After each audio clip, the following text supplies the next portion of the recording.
ये आकाशवाणी जयपुर अजमेर है। अब आप माधुरी वशिष्ठ से फलोदी जिले की चिट्ठी सुनिए। इसके लेखक हैं प्रतापा राम। राजस्थान दिवस साप्ताहिक महोत्सव के तहत जिले भर में हफ्ते भर कार्यक्रम आयोजित किए गए। इस दौरान युवा, महिला और किसान सम्मेलन रखा गया। साप्ताहिक महोत्सव के तहत विकास और सुशासन उत्सव में फलोदी क्षेत्र को कई महत्वपूर्ण विकास कार्यों की सौगात मिली। मुख्यमंत्री भजनलाल शर्मा ने फलोदी के राजकीय कन्या महाविद्यालय के लिए 4.5 करोड़ रुपए की लागत से नए भवन के निर्माण कार्य का शिलान्यास किया। इसके साथ ही जैसला घंटियाली में कन्या महाविद्यालय के लिए भी 4.5 करोड़ रुपए के निर्माण कार्य की मंजूरी दी। देचू के राजकीय महाविद्यालय और लोहावट के कन्या महाविद्यालय के नए भवनों का लोकार्पण भी किया गया। इसके अलावा फलोदी बस स्टैंड और वर्कशॉप की मरम्मत के लिए 1 करोड़ से ज्यादा रुपए स्वीकृत किए गए। राज्यपाल हरिभाऊ बागड़े पिछले दिनों फलोदी आए। उन्होंने जिला कलेक्ट्रेट सभागार में अधिकारियों के साथ समीक्षा बैठक की। केंद्र और राज्य सरकार की ओर से प्रायोजित योजनाओं और कार्यक्रमों की प्रगति और उपलब्धियों पर जानकारी हासिल की। इस अवसर पर श्री बागड़े ने कहा कि लोगों के सामाजिक और आर्थिक स्तर में सुधार लाने के लिए सरकार की ओर से संचालित योजनाएं बहुत ही महत्वपूर्ण हैं। उन्होंने अधिकारियों को पूरी निष्ठा के साथ काम करते हुए योजनाओं का लाभ पात्र लोगों तक पहुंचाने के निर्देश दिए। फलोदी शहर में ऐतिहासिक और सार्वजनिक स्थानों, बाजार, सरकारी दफ्तरों और वार्डवार व्यापक स्तर पर सफाई व्यवस्था दुरुस्त करने के लिए फूटरो फलोदी अभियान चलाया जा रहा है। इस अभियान का जिला कलेक्टर ने पिछले दिनों शुभारंभ किया। इस दौरान लटियाल माता मंदिर से नया बाजार, जवाहर प्याऊ, जयनारायण सर्किल, राजकीय अस्पताल, रेलवे स्टेशन होते हुए नगर परिषद कार्यालय तक सफाई अभियान चलाया गया और मुख्य बाजार की दुकानों के आगे इकट्ठा कचरा और अस्थायी अतिक्रमण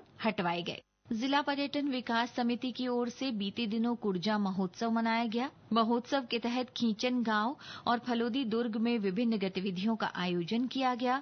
17 मार्च को सुबह मशक वादन की प्रस्तुति से कार्यक्रम की शुरुआत हुई। उसके बाद पर्यटकों और आमजन के साथ खींचन हवेलियों का भ्रमण कार्यक्रम हुआ। इस दौरान फलोदी दुर्ग में जिला उद्योग केंद्र की ओर से स्थानीय उत्पादों और हैंडीक्राफ्ट प्रदर्शनी भी आयोजित की गई और शाम को दुर्ग में सांस्कृतिक संध्या का आयोजन किया गया, जिसमें विभिन्न कलाकारों ने मयूर नृत्य, ढप, भपंग, कालबेलिया नृत्य सहित विभिन्न प्रस्तुतियां दी। जिले के सीमावर्ती गांव भड़ला में पिछले दिनों रात्रि चौपाल लगाई गई।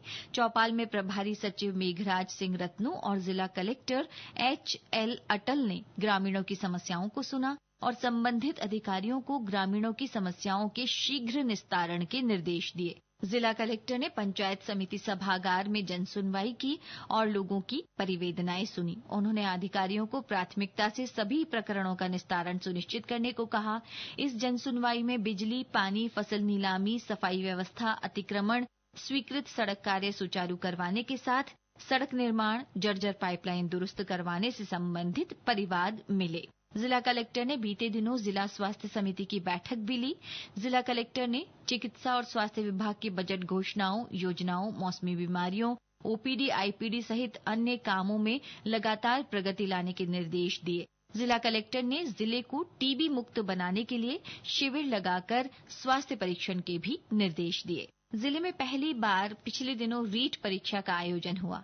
2 दिनों में रीट परीक्षा संपन्न हुई। जिला कलेक्टर ने बताया कि फलोदी जिला बनने के बाद पहली बार जिले में रीट परीक्षा आयोजित हुई है। इस परीक्षा में 95% परीक्षार्थी उपस्थित रहे। जिले के जाम्बुलाव धाम में चैत्र अमावस्या के अवसर पर आयोजित 2 दिवसीय जाम्बा मेले में लाखों श्रद्धालुओं ने शिरकत की। देश के विभिन्न हिस्सों से आए श्रद्धालुओं ने गुरु जम्भेश्वर भगवान के बताए 29 नियमों का पालन करने का संकल्प लेते हुए यज्ञ में आहुतियां दी।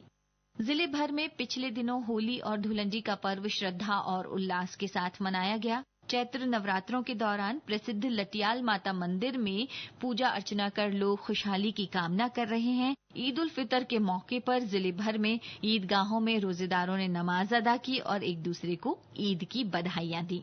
इसी के साथ फलोदी जिले की चिट्ठी समाप्त हुई।